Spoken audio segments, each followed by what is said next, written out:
Assalamualaikum waalaikumsalam warahmatullah. Ustaz, bagaimana sikap makmum mengenai kunut subuh jika imam melakukannya?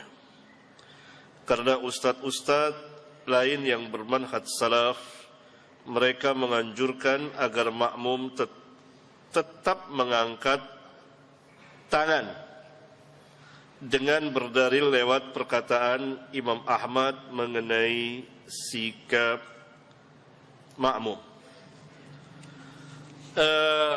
Kunut subuh, tanyakan kepada ustaz-ustaz itu, kunut subuh bid'ah atau sunnah? Itu pertama. Kalau sunnah menurut mereka, mereka ahli kunut. Itu. Kita harus tahu dulu. Menurut antum, kunut subuh itu sunnah atau bid'ah? Kalau jawabannya sunnah, halas. Berbeda antara kita dengan mereka. Kita mengatakan kunut subuh itu bid'ah. Jika mereka mengatakan tidak ada ulama yang membid'ahkan, apa jawaban kita? Apa jawabannya? Enggak, apa jawabannya? Jawaban pertama, ketuanya ulama telah membid'ahkannya. Siapa? Sahabat. Ya bunayya, hai anakku, itu muhdas. Hai anakku, itu bid'ah. Kalau Syafi'i, Malik, Ahmad, Abu Hanifah dan lain-lain ulama tidak membid'ahkannya, misalnya, maka ada sahabat yang membid'ahkannya. Cukup bagi kita sahabat. Tentu lebih mulia sahabat dari mulia. Sahabat langsung mengatakan bid'ah.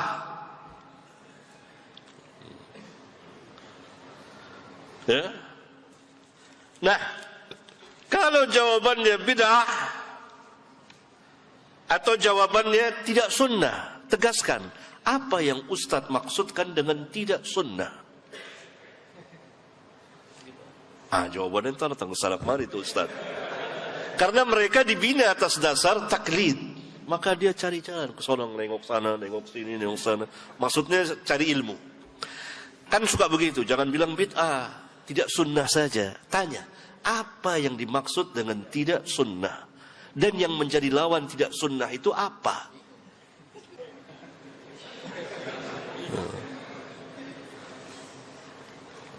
Bolehkah kita katakan usolli itu tidak sunnah? Iya, usolli tidak sunnah. Boleh nggak kita katakan usolli itu bid'ah? Iya, boleh bid'ah. Berarti sama dong. Sahih.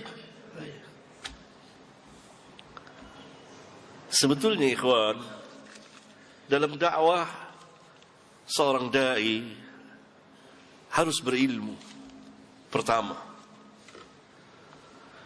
dan harus yakin dengan ilmunya,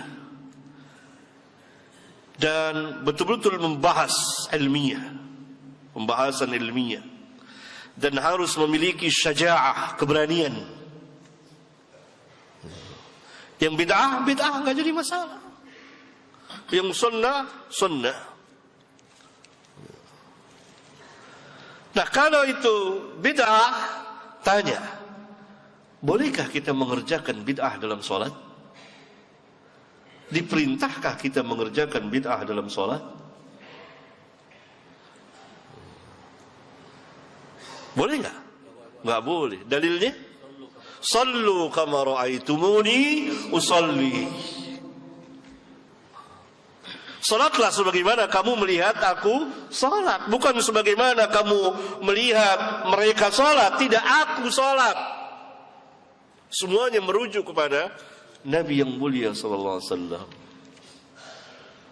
Mereka berkata lagi, kita diperintah untuk mengikuti imam. Innama ju'ilal imamu liyutamma bihi.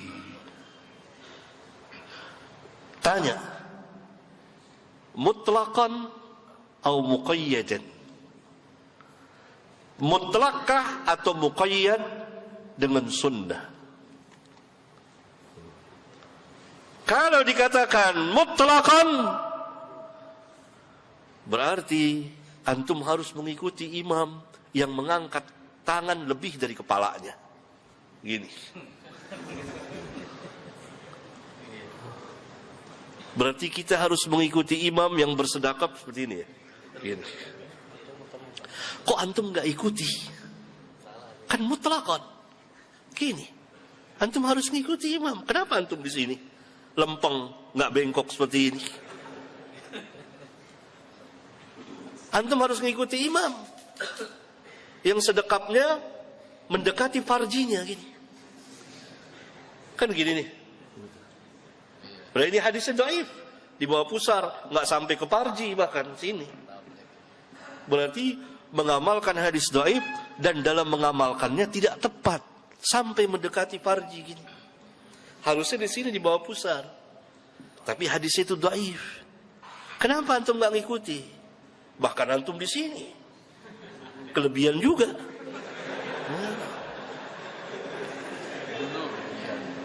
Sahih. Saya ajak antum bebas merdeka. Mas. Ini saya. Antum imma mau ikut ustaz lah, antum merdeka. Saya hanya mau bahas ini. Untuk para pelajar merdeka, bahas sendiri antum. Antum bisa baca kitab. Berarti tidak mutlak. Lalu tanya lagi, oh kita kan pernah Nabi SAW salat 5 rakaat, sahabat ikut. Nabi lupa, itu bid'ah atau lupa? Bukan bid'ah, lupa, beda. Antum nggak bisa bedain antara lupa dengan bid'ah.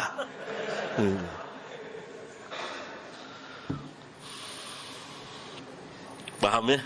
Itu sekilas. Ada banyak lagi. Ya. Oleh karena itu, kita tidak diperintah mengikuti imam yang mengerjakan bid'ah. Kalau kita meyakini bahwa kunut subuh itu tidak sunnah, yakni bid'ah, maka tidak boleh kita ikuti. Dan kita tidak mengerjakan.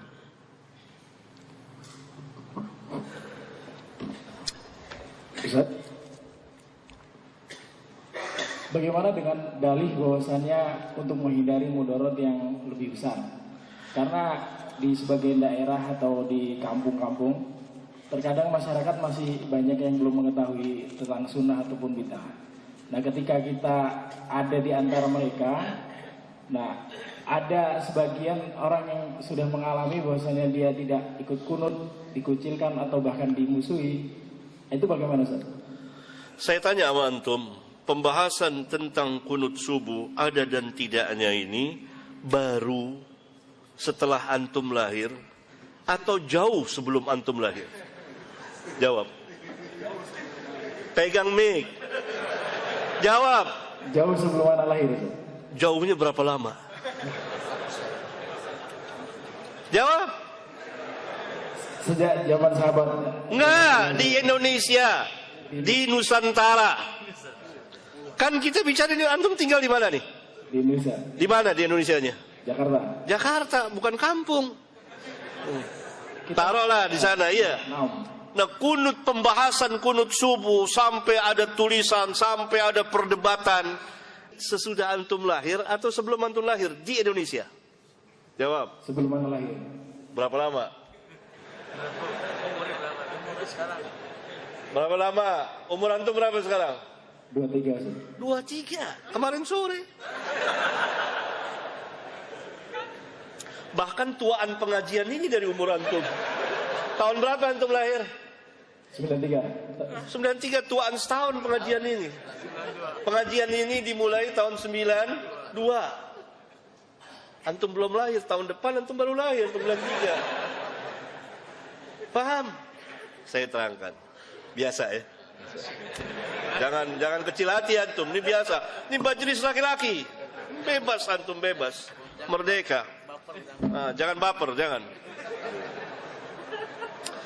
Ya, ini bebas, merdeka. Saya bukan marah sama antum, bukan ini, enggak. Biasa, antum tahu semua. Ya, ini pembahasan kunut subuh di negeri kita ini sudah 1 abad kira-kira. Dan itu dari awal tahun 19-an. Bahkan bapak saya aja belum lahir kali itu. Kakek saya, kakek antum, sudah ada. Jadi bukan hal baru. Bukan hal baru yang perlu ditakuti. Itu pertama. Yang kedua, kenapa antum dai yang pegang dengan sunnah lalu dikucilkan, dimarahi? Kok takut dimarahi? Hah? Ini sunnahnya para nabi dan rasul. Para nabi dibunuh. Lihat, Bani Israel membunuh para nabi. Itu dakwah biasa, hal biasa. Kenapa takut itu dikucilkan? Kenapa takut masyarakat? Padahal ini bukan hal lain, hal yang baru sekarang ini. Paham? Jadi tidak bisa, ini alasan yang sangat lemah, lebih lemah dari sarang laba-laba.